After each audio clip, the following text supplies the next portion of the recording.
A preface to the Imitation of Christ. The Imitation of Christ is a cherished treasure of the Christian world. This great book was written by a Roman Catholic monk. Written, perhaps, is not the proper word.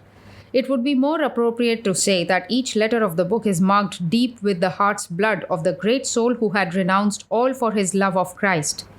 That great soul whose words, living and burning, have cast such a spell for the last 400 years over the hearts of myriads of men and women, whose influence today remains as strong as ever and is destined to endure for all time to come.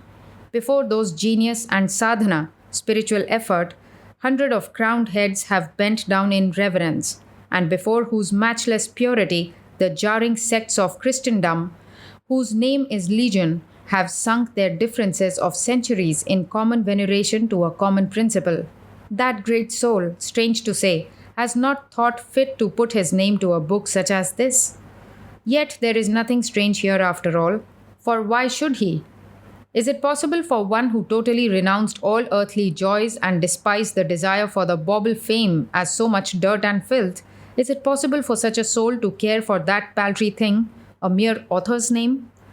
Posterity, however, has guessed that the author was Thomas à Kempis, a Roman Catholic monk. How far the guess is true is known only to God, but be he who he may, that he deserves the world's adoration is a truth that can be gainsaid by none. We happen to be the subjects of a Christian government now. Through its favor, it has been our lot to meet Christians of so many sects, native as well as foreign. How startling the divergence between their profession and practice. Here stands the Christian missionary preaching, "Sufficient unto the day is the evil thereof. Take no thought for the morrow," and then busy soon after, making his pile and framing his budget for 10 years in advance. There he says that he follows him who hath not where to lay his head, glibly talking of the glorious sacrifice and burning renunciation of the Master, but in practice going about like a gay bridegroom, fully enjoying all the comforts the world can bestow. Look where we may, a true Christian nowhere do we see. The ugly impression left on our mind by the ultra-luxurious, insolent, despotic, barouche and brougham driving Christians of the Protestant sects will be completely removed if we but once read this great book with the attention it deserves. All wise men think alike. The reader, while reading this book, will hear the echo of the Bhagavad Gita over and over again. Like the Bhagavad Gita, it says, "Give up all dharmas and follow me."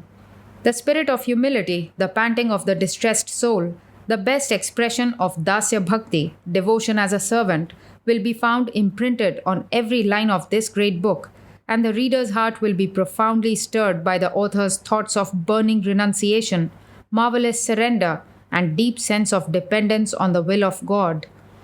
To those of my countrymen who, under the influence of blind bigotry, may seek to belittle this book because it is the work of a Christian, I shall quote only one aphorism of Vaisheshika Darshana and say nothing more. The aphorism is this: Aptopadeshaha Shabdaha, which means that the teachings of Siddha Purushas, perfected souls, have a probative force, and this is technically known as Shabda Pramana, verbal evidence. Rishi Gautama, the commentator, says that such Apta Purushas, authorities, may be born both among the Aryans and the Mlecchas. If in ancient times Greek astronomers like Yavanacharya could have been so highly esteemed by our Aryan ancestors, then it is incredible that this work of the Lion of Devotees will fail to be appreciated by my countrymen.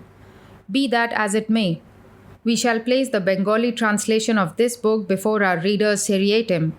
We trust that the readers of Bengal will spend over it at least 1/100th part of the time they waste over cartloads of trashy novels and dramas. I have tried to make the translation as literal as possible, but I cannot say how far I have succeeded. The allusions to the Bible in several passages are given in the footnotes.